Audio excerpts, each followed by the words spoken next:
Bluetooth pair.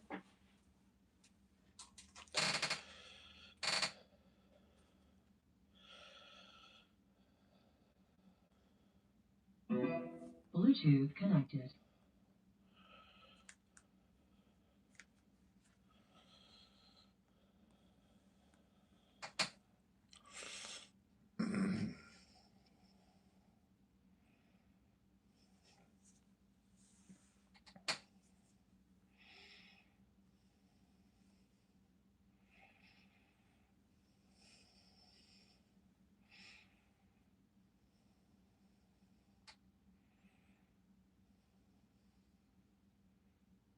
When we hit the pothole, I worried we'd be stranded for hours. And our lives will revolve around the pothole. Thanks to the Geico app, help arrived in under an hour. It feels good to get help fast. It feels good to Geico. With yearly Bravecto Quantum, one injection at your vet protects against fleas and ticks for 365 days, all in one dose. Ready? 365 in one? Bravecto Quantum.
Hey, what's up, Sheldon?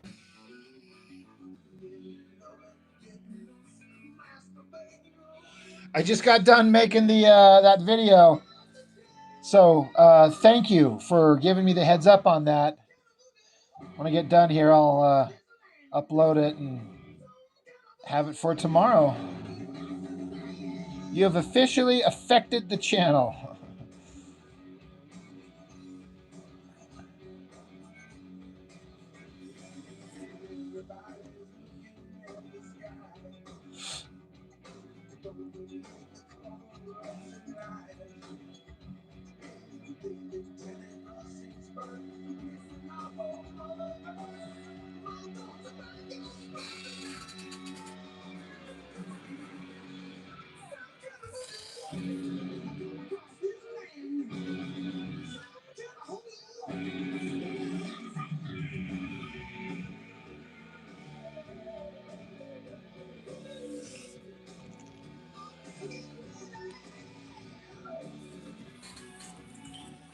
You have that effect. I believe it. I believe it, sir.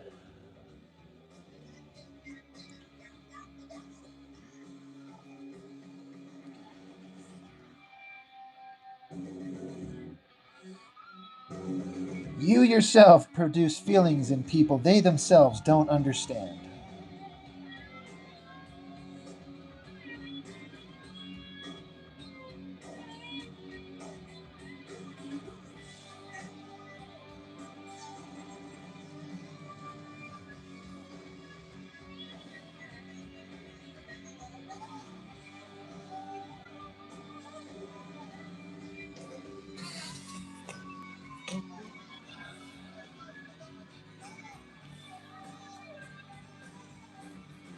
The pocket brush pen thing, or you talk about the pocket brush pen thing, or the other, that package that I opened up? Jaro, what's up?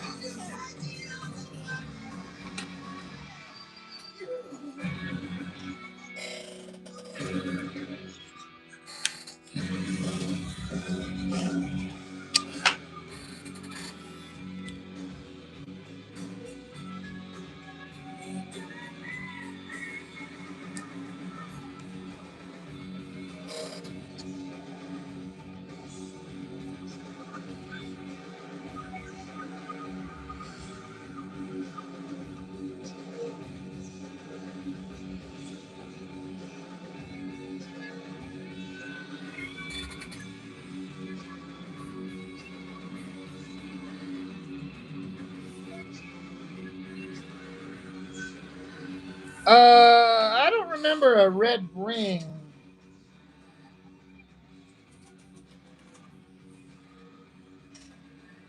I had a package of these that I opened up the other night.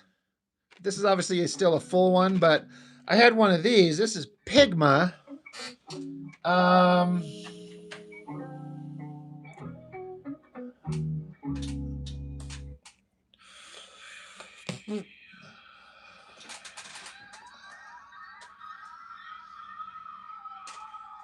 what's all this?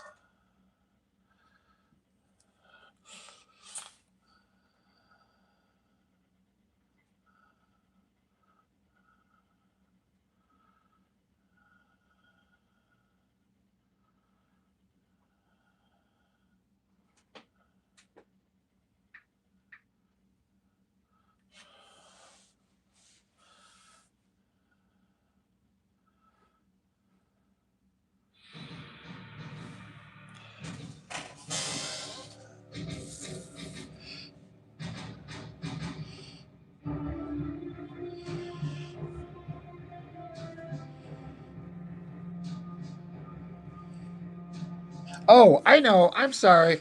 Duh. No. Sheldon, I'm sorry. This one. I'm so stupid. I keep forgetting you have this. You're talking about this guy.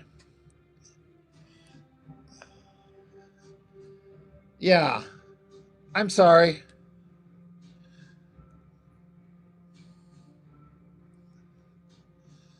Um, it's so new and I've only used it like twice. I forget that I have it. So I'm pretty sure you're probably talking about this guy. It's got kind of a squishy, flexible. Yeah. Sorry. Yeah. Yeah. My buddy Latik Curry recommended it. In fact, he sent this to me. And he said that he used it once he saw that David Finch uses it. And I know you're a Finch fan. Um, Mello, what's up, dude? Sheldon, have you used it yet? Have you given it a shot? Because that sharp point is really useful. Yeah, I like that a lot.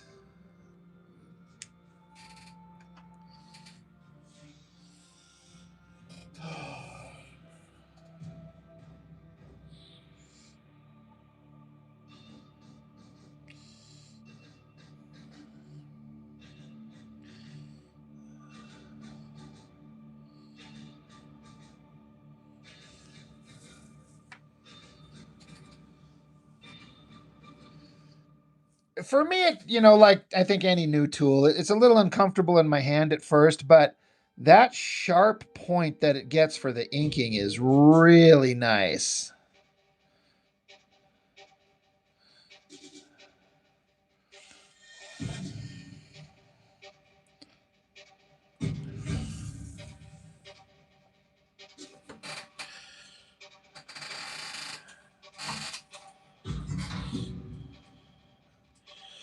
Cappy Pappy, what's up? You're going to try the Pilot Parallel pen?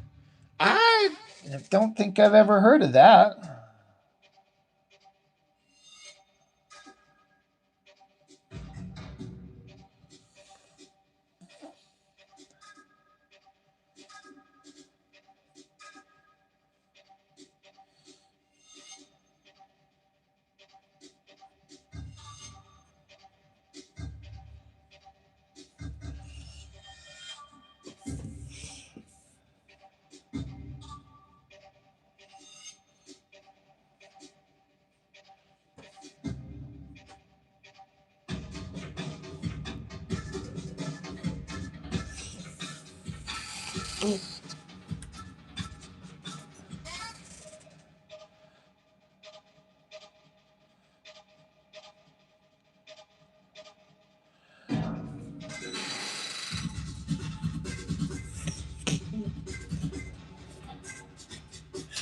Oh, okay. Yeah, I see both of you kind of said the same thing, Mello and Cappy.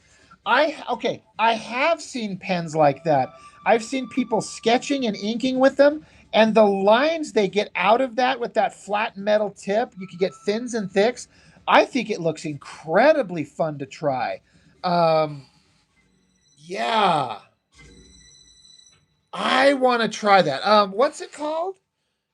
Pilot Parallel Pen. I might have to order me one or go find one. Yeah, I keep seeing them and then forgetting to like follow up and try and track down one or something like that. Really curious to give it a try.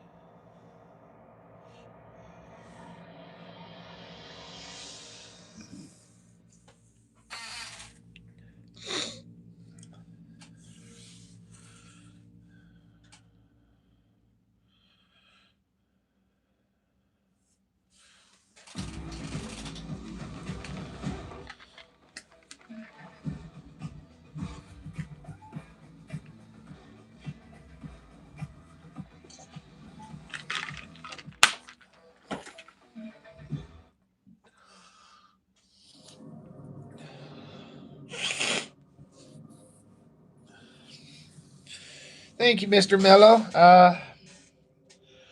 We'll see by the time I get done if it holds up, if it stays, if I can bring it together. It's one thing to get it started, but to finish it all up in a way that makes it look kind of right the way I want it to look. Hopefully. I'm optimistic, but not 100% certain, so we'll see. But I appreciate the positive vibes.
No, Roland, this is actually in the book. This is actually a page. This is not the first appearance of these characters. They in the book they've already shown up for several pages in like small panels, but this is the heroes seeing them for the first time. So of course we're going to get the obligatory big awesome shot. So, yeah, this is actually a page for the book.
Terminator 2 is the music in the background. This is the music where John's being chased by the T-1000 in the big truck in the water canal at the beginning when Schwarzenegger saves him.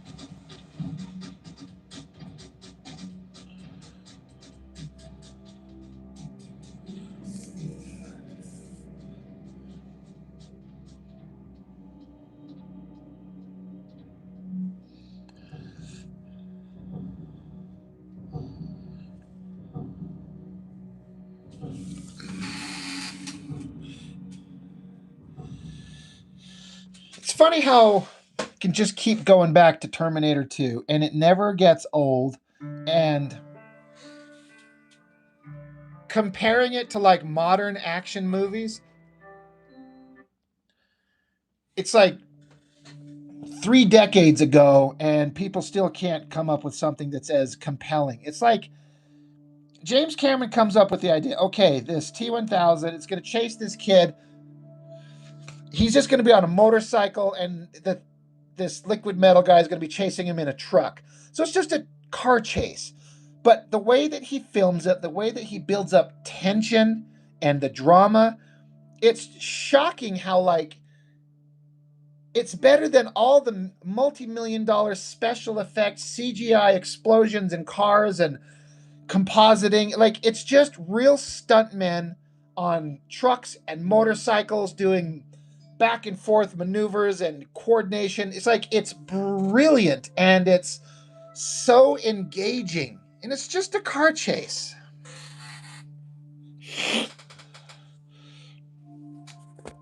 I didn't know that there were continuity errors in that sequence. I'm sure if somebody were to point them out, it would be kind of obvious, but I didn't know about continuity errors.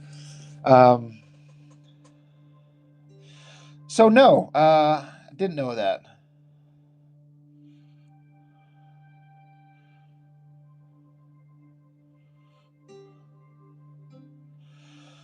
Gotta be honest, like off the top of my head, I've never noticed anything that I would say is wrong with it. So if there are, I mean, I'm guessing obviously there were some kind of minor things. I'm like, it doesn't really affect the story.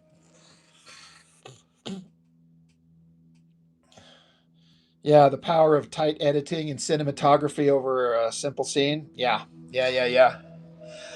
I wish James Cameron to go back to making movies like that. I know I've said it. You're probably sick of me hearing me say it, but I am done with Thundercat Smurf Island. I enjoyed them. I saw each one in the theater, and they're visually stunning, but I'm done. Go back to making action movies, James Cameron, please. No one gives a shit about Smurf Island as much as you do, my dude. He's like, it made $1 billion. And yeah, all right, I know. That's true. I still don't care.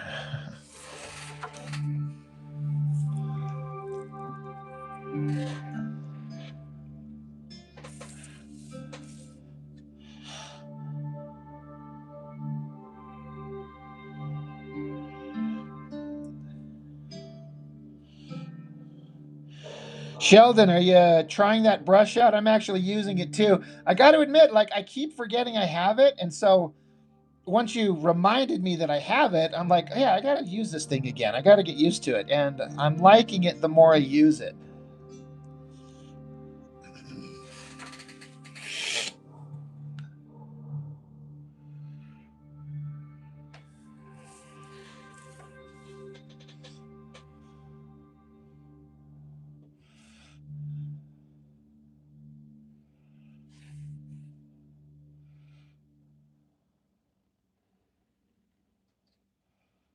When you know what your truck is worth, you can negotiate with confidence and take advantage of every opportunity to offset rising costs. Our real-time data on lane rates and fuel prices.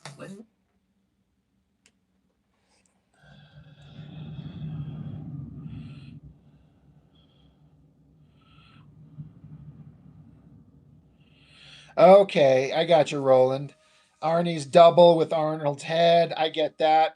Some broken window switching between cuts. You know, I bet if I went looking for it or, watched something that would show him, it would become incredibly obvious. But yeah, that's nothing that showed up in a way that I was ever like, did you see that obvious goof?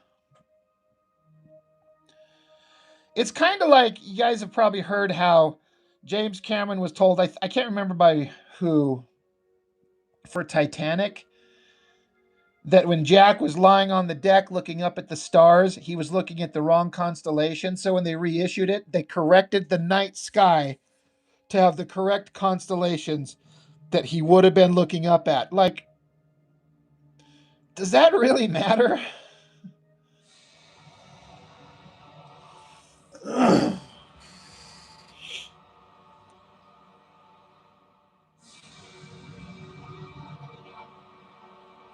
Yeah, Sheldon, I've kind of had that same struggle where it was kind of drying out. When we first started talking here, and I was using it, it was kind of dry and not working. So I've got this paper towel off to the side that I hover it over. I don't know if I squeeze it too hard, if the ink is going to start coming out, like dripping out of it. So I just kind of cautiously do it off to the side. But once the ink got flowing like it is now, I will agree with you that it's taken me a little bit to get used to it, but I am liking it. I can see this becoming part of my regular rotation.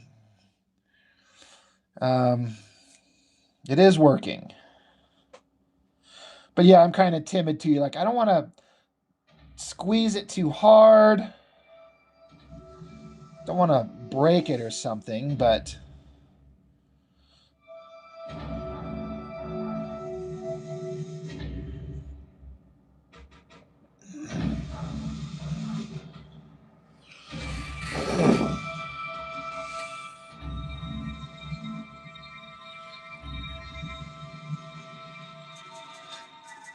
the window thing kept bothering Cameron. I'm gonna have to go look and see where it is because I don't remember a broken window thing that, like, where at in the movie? What part?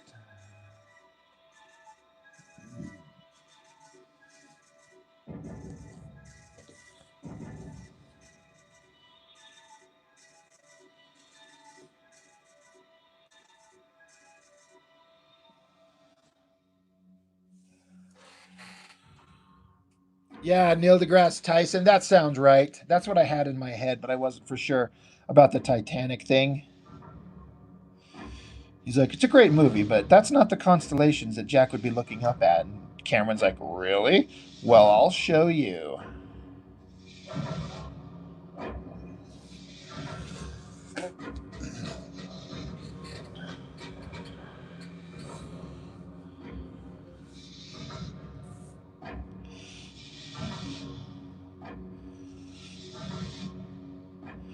You know, it's another great cinematic technique that James Cameron uses um, to great effect is he'll do these moments where tension is building and he slows things down. Like the characters start moving in slow motion. They get slower and slower. And then suddenly, when the action takes off, it goes back into real time and then it just, takes off. But the way that he slowly ratchets up the tension by slowly moving the video into like slow motion. It's brilliant.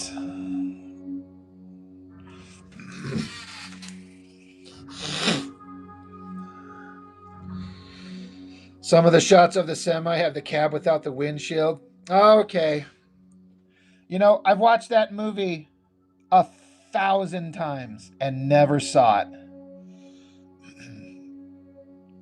That is kind of interesting, though.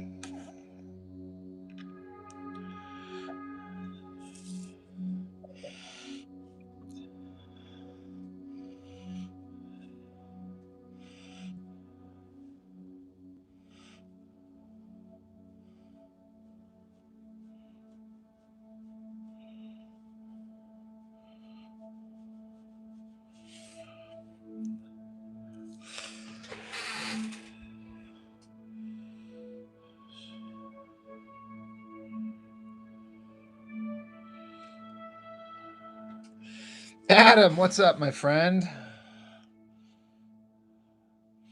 How are you? I'm trying to put in the work.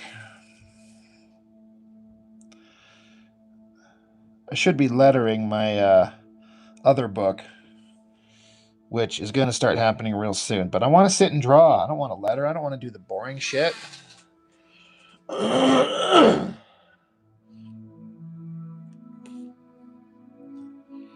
You're just doom scrolling instead of making art. Been there a million times.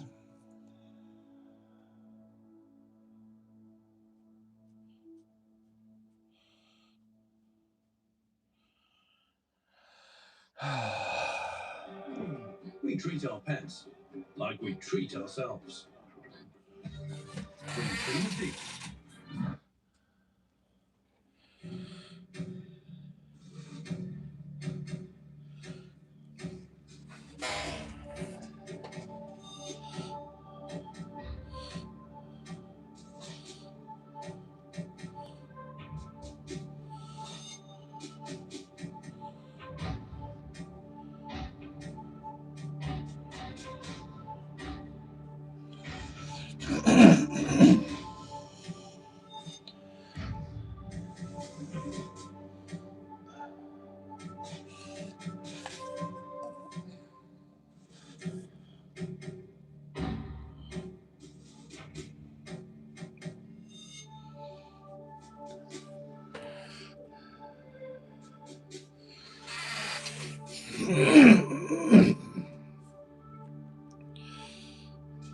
Yeah, that makes sense. The more popular your stuff is, the more everyone's going to scrutinize the shit out of it.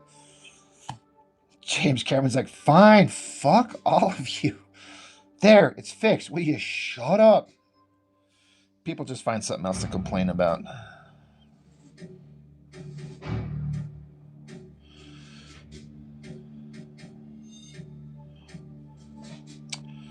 Fuck a duck.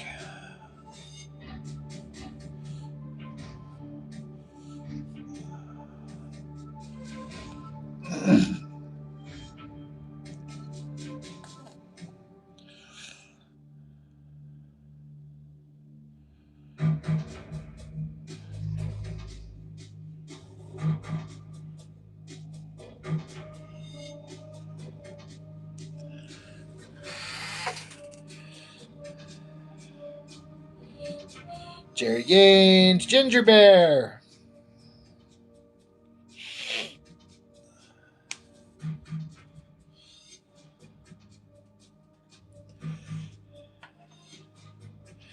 Ginger Bear, would you consider your experiment with being a VTuber successful yesterday?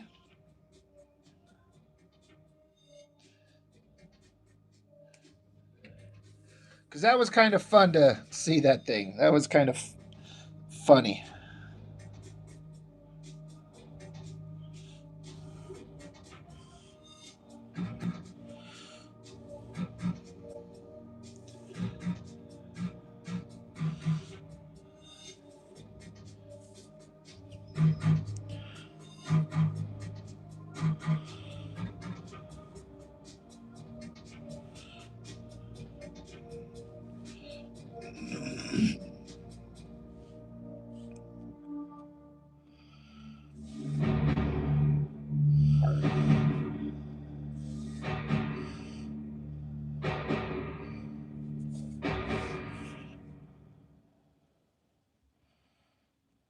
It only took me 10 minutes to get coverage. It was 100% online.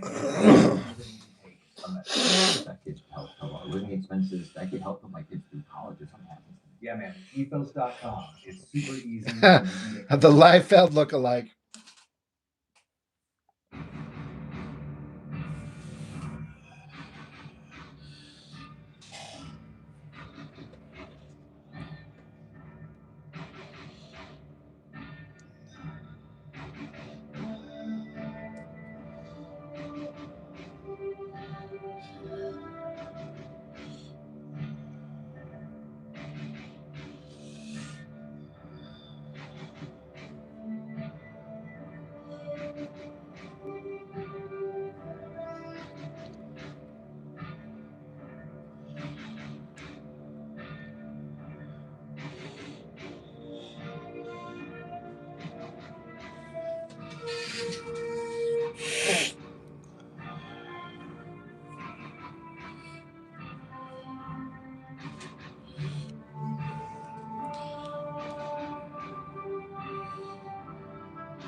Yeah, as of 24 hours ago, he's a VTuber. It was funny. But pirate movie? What? We were talking about that on the last live stream. I got the Terminator 2 soundtrack on in the background.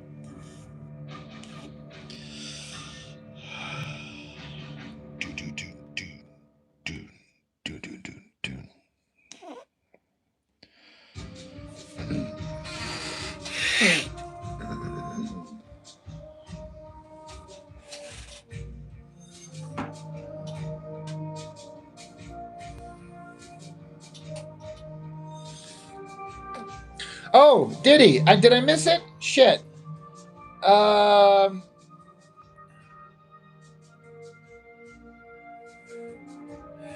the pie. So you watched that, Sheldon?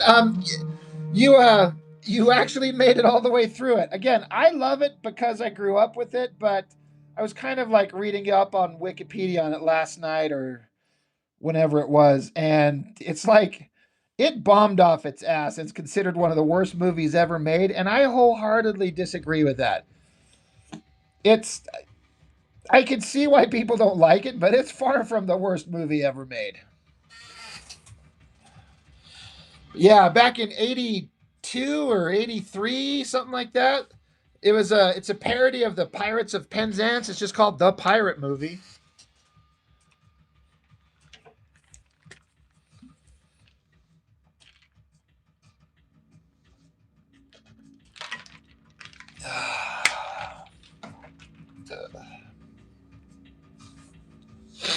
Yeah, it wasn't a big hit. But again, it's one of those random ones where if you grew up with it, you might just super love it to death like I do.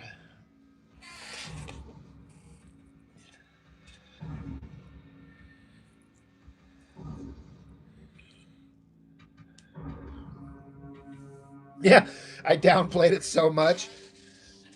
I guess I just don't want to oversell it. Like, it's amazing and have somebody go watch it like, what the hell, Rob?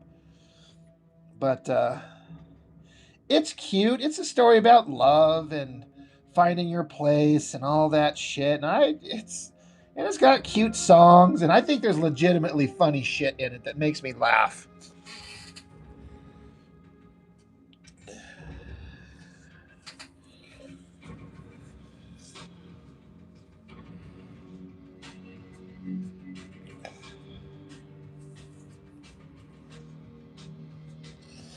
I mean, Robin Hood Men in Tights, to my recollection, was a well received success.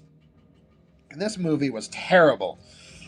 I will have to say that given the choice between the two, I would probably still watch that stupid pirate movie than Robin Hood Men in Tights. But I do like the Men in Tights.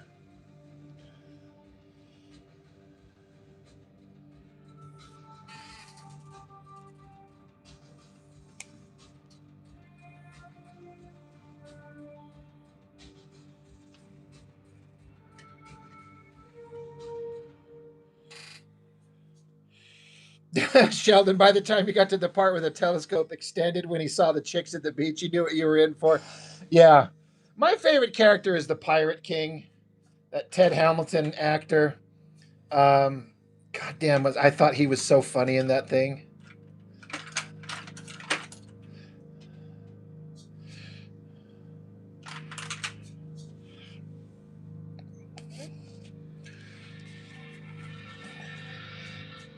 It's a beach party, and I'm Frankie Avalon.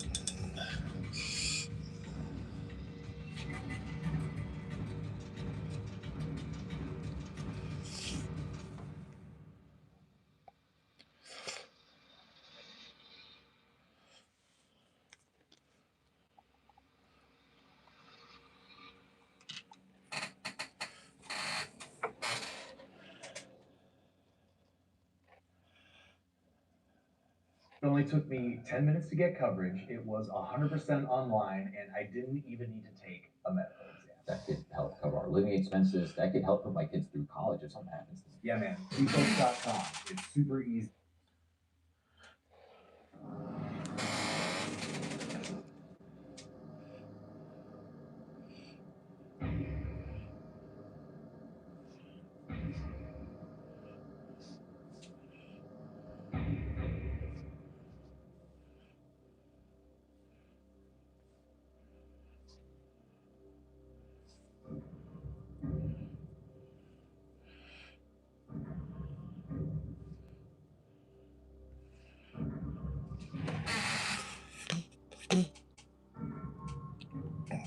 Yeah, Kirby Crackle, something like that. What's going on, LL River? Midwest ConjureMan, you got some of the blue Prismacolor erase pencils. So you're liking them? Like I said, I discovered them a long time ago, and somebody gave me some, but I never knew where I was able to order them from. So I held on to the ones I had, never using them for years. And then finally it occurred to me, check Amazon, you fucking idiot. And they had them. So I bought like multiple boxes. And whenever I'm starting a page, I use them all the time. Every initial drawing that I do is done with those blue pencils. It's a staple for me. I have to have them to do the stuff that I want to do the way that I want to do it. So it's nice to hear that other people are finding them and liking them as well.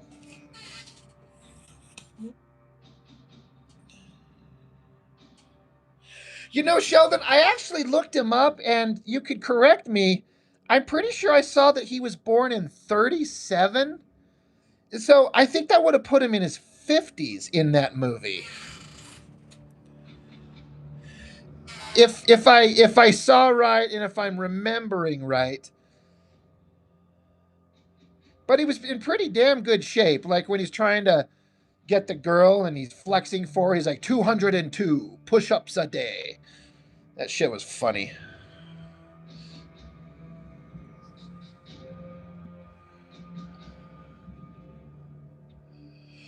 Because I think he's pushing 90 now, but he's still alive. I was certain he'd be dead, but he's not. He's still kicking. He's from what I saw, he's still alive.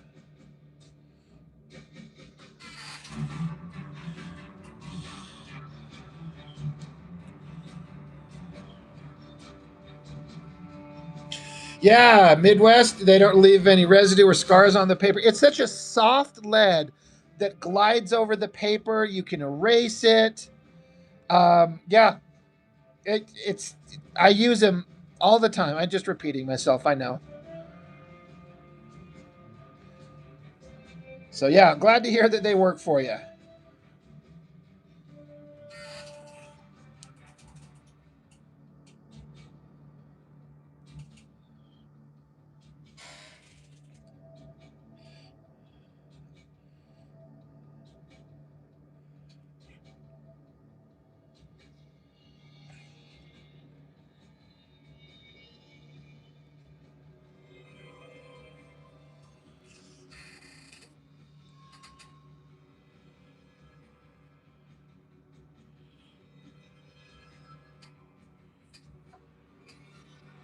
Okay, maybe I was doing my math wrong. Either way, um, I mean, him having white hair in that movie didn't help his age look, but yeah.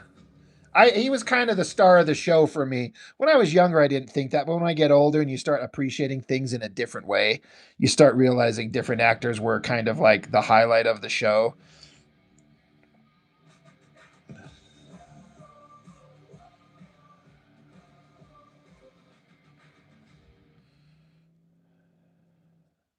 Basketball's biggest star, check the court with the Disney Plus Hulu ESPN bundle.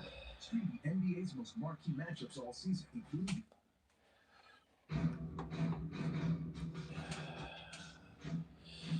Midwest, is it possible to get some tutorials with sponsorship?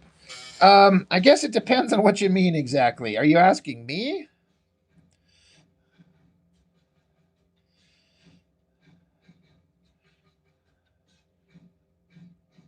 Like to give art instruction? I guess it's not impossible to imagine.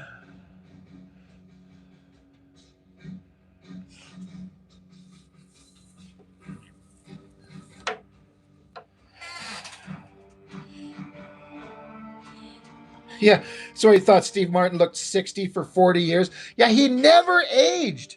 I swear to God, he's the same age in everything I've ever seen him in. You know what's funny for me is one of the first movies in my memory, one of the first movies I ever saw Steve Martin in was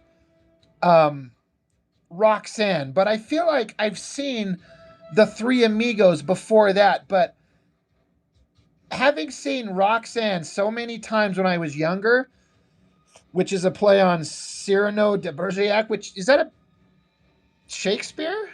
Anyway, I was so used to Steve Martin having that long nose. It took me a little while to get used to him just with his regular kind of nose because I watched that goddamn Roxanne movie with Daryl Hannah so many times as a kid. My parents let me watch that.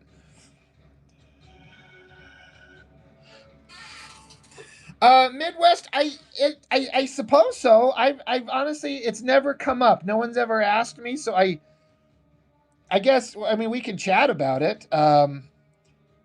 kind of depends on what you're looking for and what you would feel would be worthwhile. It's not impossible to imagine.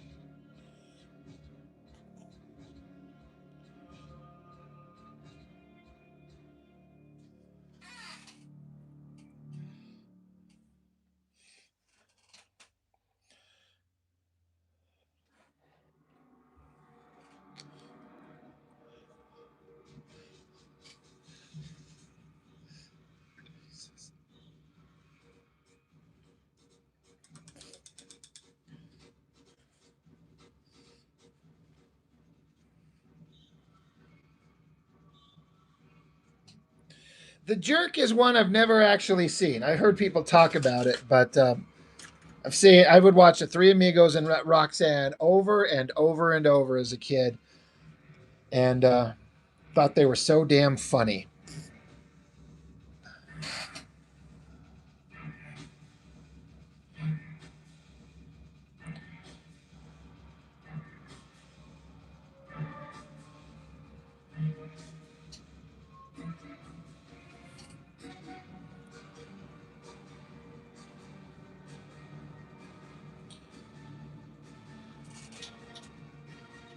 God, you got me thinking about that damn pirate movie, and I keep thinking of, like, not my favorite scene, but one of the ones that makes me laugh, like, and it's so stupid. Now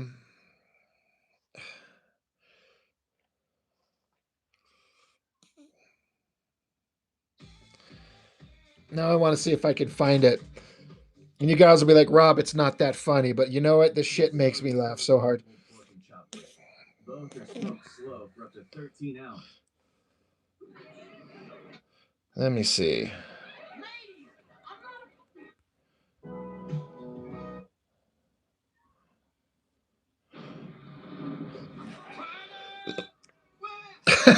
Okay, there's a couple of scenes. I'm sorry. We're going to look at this real quick because I think it's hilarious. Addie, how are you? Oh, God. Okay, here's the scene from this movie. It's one of the ones that I think is super funny, and it's all because of the reaction of the Pirate King here. Again, you guys are going to think this is stupid, but the boat here, they're zooming towards the beach to because they see the girls, right? And so they're super excited. But there's a part coming up here where their boat hits the beach. It beaches itself and it comes to a screeching halt. And then all of them, including the pirate captain, like, they kind of like go, whoa, as the boat hits the beach. Just kind of their stupid reactions and the sound they make. It's like half a second. It's so dumb, but I laugh so hard when the boat hits the beach here. That's Sam. What is that saying? Holla. Hearing.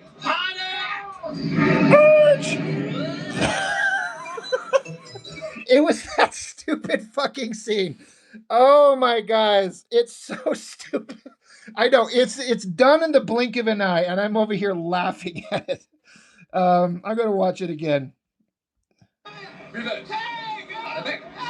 That's Sam. What is that saying? Holla. Hearing.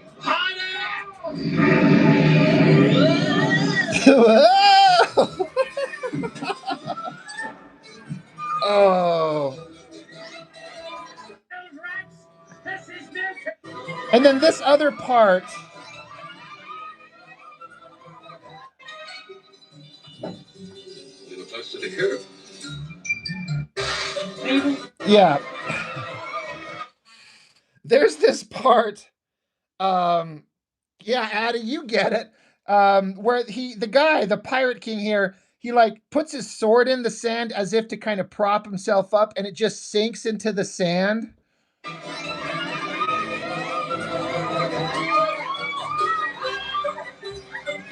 Right here.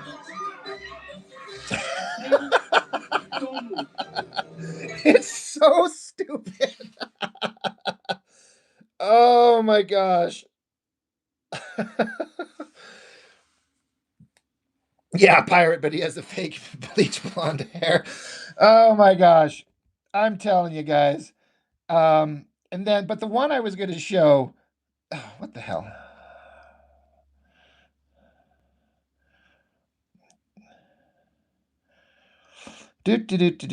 Zip forward to where they're fighting.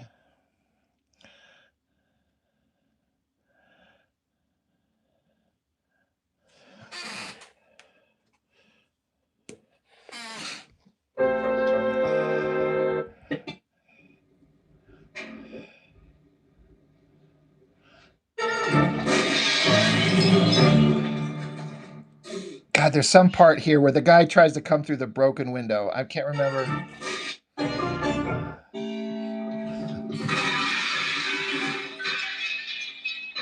You know what, Sheldon? You're right. She does have the Rob Liefeld haircut. Right here, the pirate captain.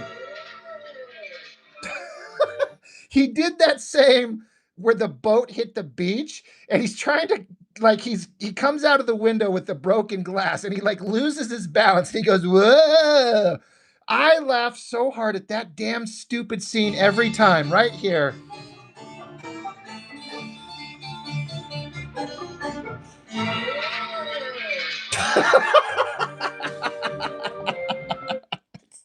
He's such a klutz. And he's supposed to be like the super bad guy of the show. Oh God. I know, guys. Thank you for indulging my stupidness. He needs his own doll. That may be true. I don't know, Addie. I get this feeling you might like this movie. It's from '82. It's just called The Pirate Movie.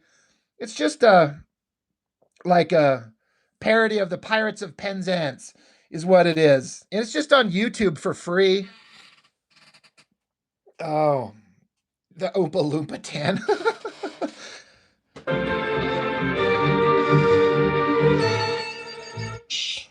Was I that bad too? That was for the life preservers. You're coming back with us, aren't you, Freddy? No. Because I've sworn to vanquish you all. Freddy, you'll be the death of me. Gladly. My once apprentice. I taught you all you know. Don't make me teach you how to die. Don't make me teach you how to die. I love it.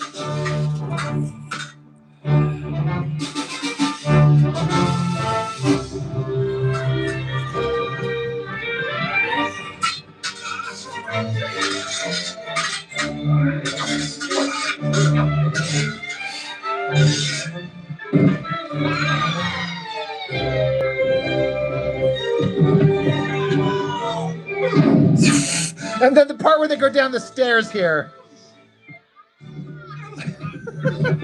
He had that same like little whiny scream.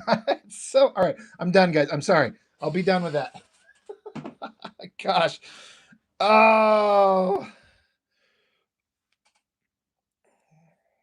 I don't know, Addie. You probably know better than I do. It was the whole gag was that those two guys are fencing, and then the girl is flipping through a book, and she sees two classic guys fencing. I don't know who they were, but knowing you, I'm sure you've got it right.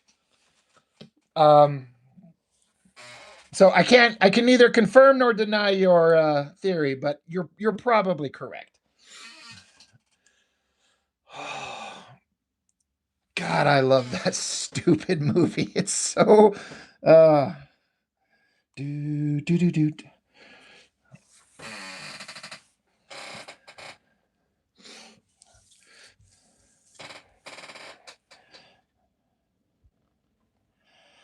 I keep thinking about trying to get my kids to watch it. At least get my oldest boy. Here, sit down and watch a stupid pirate movie with me. You'll love it, and then he'll grow up hating it. My dad used to make me watch a stupid movie, and I entertained him. I entertained his ideas, so I didn't want my daddy to feel bad.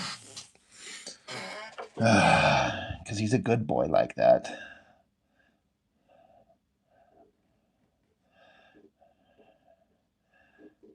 I had a magical day yesterday where my youngest son, at the end of the day, decided to puke twice all over everything in sight. Just projectile vomit all over the couch, the table, the floor. And then we get them all cleaned up. And then But 20 minutes later, he just projectile vomits all over everything again. It's just like, okay. Okay, my son.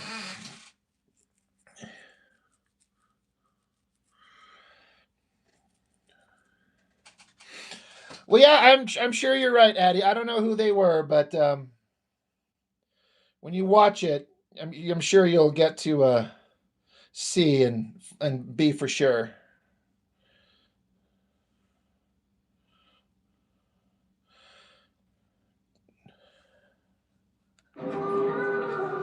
Paris. Exclusive events and incredible discounts. Plus nights on the Seine. Heaven. Experience once-in-a-lifetime trips to the most exciting places with Chase Sapphire Reserve. You only need a small dab to reduce the appearance of puffiness and dark circles. That's exactly what I needed.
You guys want to see a crazy comic book spread that I bet most of you have maybe never seen?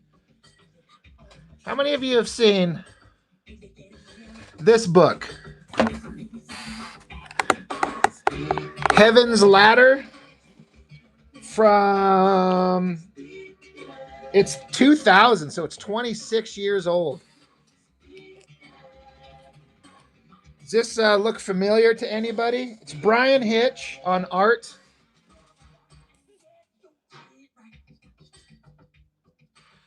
I was going to say that this is, I thought this was after his Ultimates work, but I don't think that it is, because Ultimates I felt was later into 2000s. But for anybody who knows Brian Hitch's art, there's going to be a spoiler for the video on it, which I haven't filmed yet, but just for a sense of scale, here is a regular sized comic book. So you can see how much wider and how much taller it is. I don't know what, if it's just treasury sized or whatever. I don't know. But there's a double page spread in this thing that's like, how long must have this taken him? So it starts out, you got the JLA. They're doing, you know, JLA shit. You got the Atom in there doing microscopic things. And then suddenly, treasury size, that sounds right. Things are vibrating. Things are rocking. Things are shaking. So the JLA, they're on, I guess they have a moon base. They're looking around and they're like, holy shit, what is this? They're like, something massive. Excuse me. Something massive is approaching them. They're like, we gotta, what the hell is this? And so they're like, well, Superman, you got supervision. And he's like, whoa, holy shit. He's like, I'm trying to see it, but he's like, it's so big. He's like, I have to keep scaling back because he zoomed in on it. So you see all this technology here, and then you see these big round things that look like giant space station cities spiraling into the distance. So you see this thing here, this round thing going into the distance far, and then you zoom in on this next page, and then that entire lower panel was just this first part here. So this giant mega structure that keeps coming is all of this stuff behind it, and then you keep zooming back. This thing here is now this thing here. It gets bigger, and then this is it crossing over the moon, approaching Earth. And then you get this double page spread. I can't even show it all the way. Maybe if I, let me do this. Like, look at that spread. And then there's Earth. It's getting skewered by this metal point. This giant thing. How long did this take him? And to give a sense of scale, how big this thing is, again, that's Earth, moon's back there, and it's just this huge. And Brian Hitch draws this in pencil, and then he has an inker, Paul Neary. Yeah, that's a ridiculous amount of work. Like those things on the previous panel were just this stuff here. And then it's zoomed out.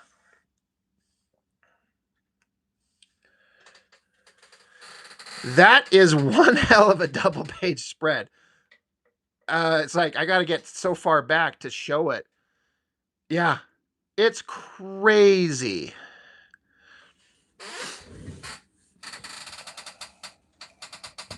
Yeah, that's an insane amount of work. And the JLA, they're like, holy crap, what the hell are we looking at? Yeah, I've had this thing forever, and I kind of forgot about it.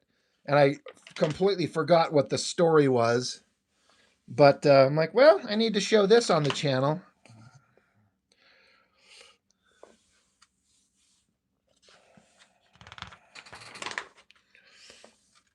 Brian Hitch, he does hyper detail that makes other people look lazy by comparison. Anyway, it's a fun, I don't know, it's a huge, how many pages is this thing? I think it's 60 pages. Nope, it's going to be more than that. It's 72 pages. Good Lord.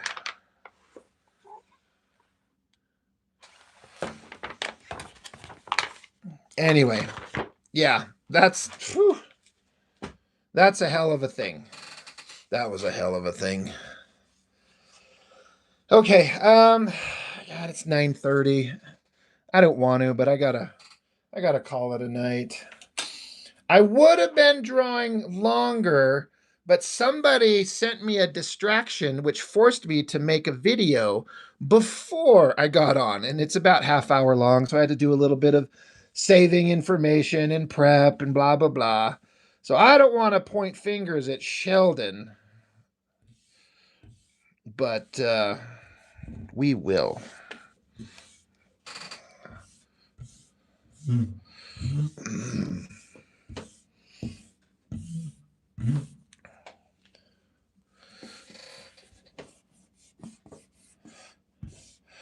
But I am much happier that I did make this video. It's for Adam Hughes' birthday. It's his birthday tomorrow. So let's celebrate that by showing off a sketchbook that Sheldon had and sent me pictures of.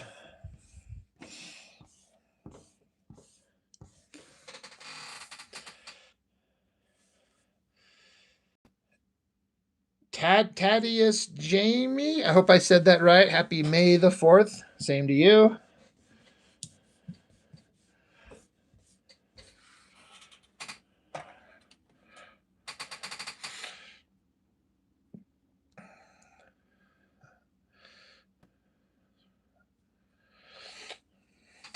You have to rewatch. You talk about the pirate movie because you're trying to figure out who was Frederick. Like, what do you mean, who was he? He was kind of a big actor in the 80s for a minute, that guy. He was in the Blue Lagoon, I think it was.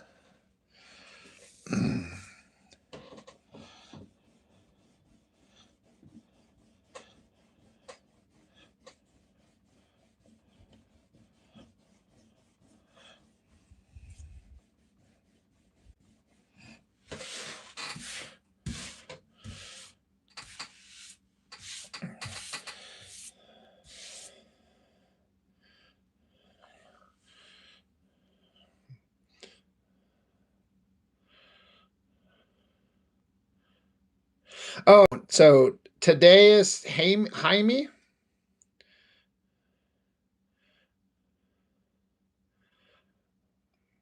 Yeah, Sheldon. That movie does kind of end on a like. She's like, your name wouldn't have to be Frederick, would it? And he's like, nope. And they never say, but they get together in the end.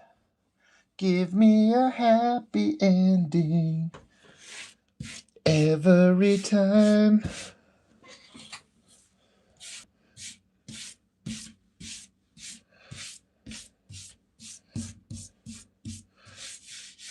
Everything will work out fine.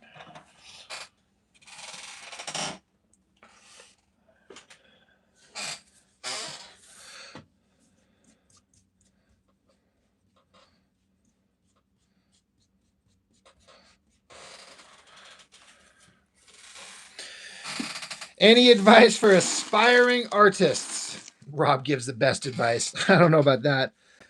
This does come up quite often on live streams.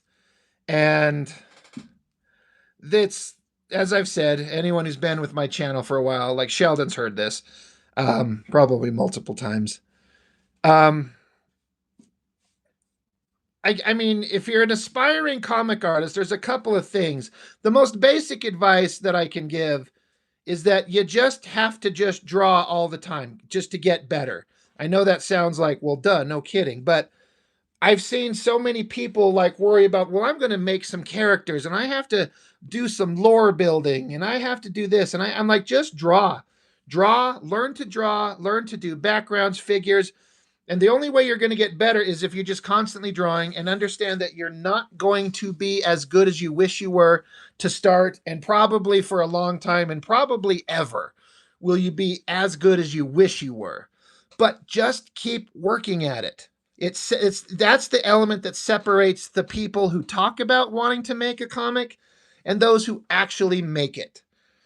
I can't tell you how many people I've ran into that are like, I'm going to make this comic book series. And like, yeah, I know you've been telling me that for 10 years and you haven't made shit. So I don't care. And then I've got other guys that I meet who are not maybe the best artists, but they've made a comic. They actually completed it, made an entire book. There's a story. And I'm always more interested in a book that's done by a quote unquote lesser artist than this brilliant artist over here who never makes it, but they talk this game of like, I'm a great artist, I'm going to make a great comic. Like, yeah, well, until you make it, I don't care. Stop talking about it. Just do it. Just make the thing, and you'll get better and you'll get better, and you'll run into people that think you're brilliant. Mr. Pritchard, whoa, what is this? The 90s? I wish. Can I go back in time to the 90s when shit was awesome?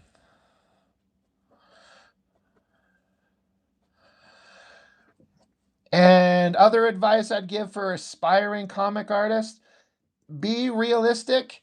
You are not going to get rich doing this. If you are doing it for any other reason than you just love doing it and you have to do it, if you're doing it because I'm going to make a career and I'm going to get rich or at least make a living doing this, it's possible, but statistically, probably not.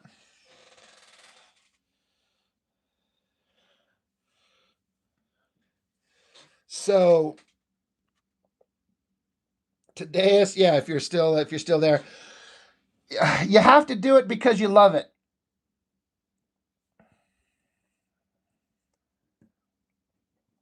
The comic market is not really able to support creators. It's not a way to make money unless you're amazingly good and you build a social media presence.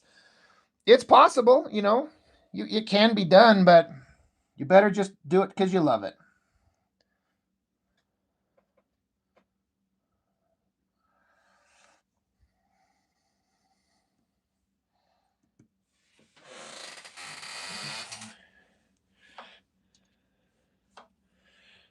And that's fine. Today, it's like you're saying, like you've got a comic done. I have comics that I've made for myself where I redrew the same page, no joke, 6 times because I could never get it right. And it's so frustrating. But eventually you do, there is a certain point where, yes, you redo a page to make it look better. But then at a certain point, you just need to move on. It may not be great, but the next one will be better.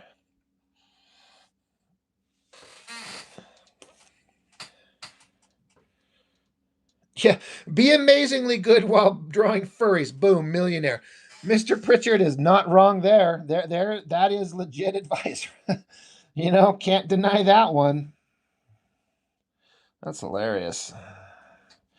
It's funny because it's true.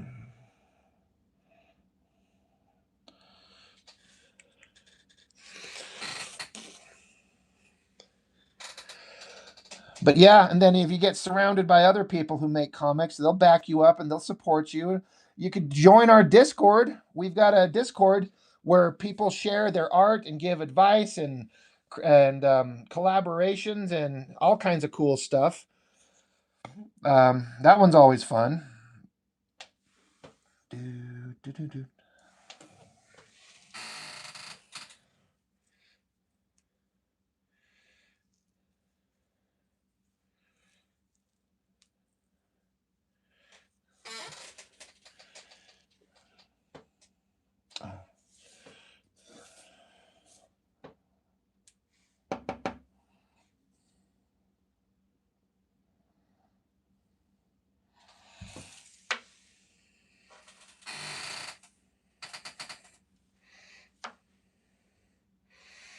I mean, I don't know if there's a age limit on Discord. It depends on if you're allowed to have it on your phone or whatever you use.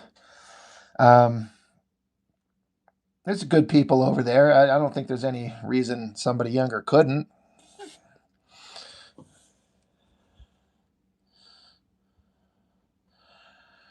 I can't post the link here, but I can post it on my YouTube page after when I get done with the live here, which I'm going to wrap up here real quick because I don't want to, but I have to get to bed because, you know, got to get my dumb ass up and go to work tomorrow.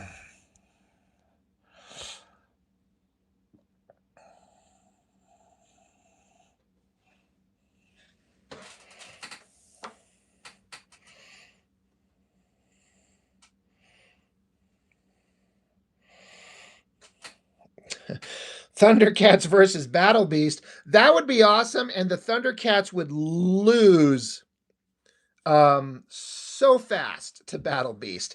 I mean, I don't even know if Lion-O in his magical Sword of Omens could stand up to Battle Beast. His power level is so off the scale compared to the Thundercats. But that'd be awesome. I would definitely buy that book. I'd buy that for $1. He-Man versus Battle Beast. He-Man is the most powerful man in the universe. I just think that it depends on which version of He-Man we're talking about. We're talking about the cartoon version, like the original animated series. He's strong enough, but he's so timid. He's such a little wuss. Battle Beast would just eat his face off. But if He-Man were to get violent, like he does in My Stupid Fan comic, that version of him might actually stand a chance. Battle Beast finding the Sword of Omens. He might like that thing. He's like, oh, look, it's got a kitty on it. What can I do with that thing? That would be a lot of interesting possibilities. Because, again, the power level of Battle Beast, his strength is just like, who can actually go up against him and win?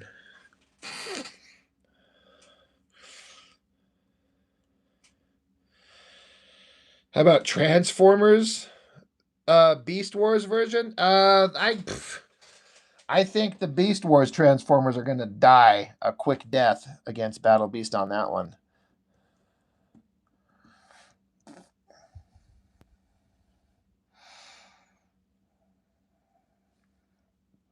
Maybe Unicron could take out Battle Beast.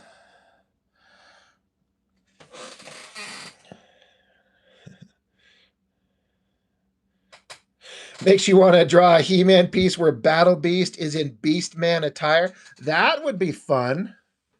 With that weird outfit that Beastman wears. That would be actually really cool.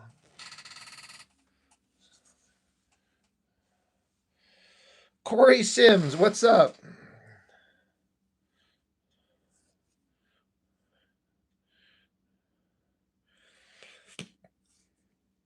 You love the video on Law and Order, just to encourage you to keep writing and working on it, because no joke, I think I have better pacing than that. I believe you, my dude.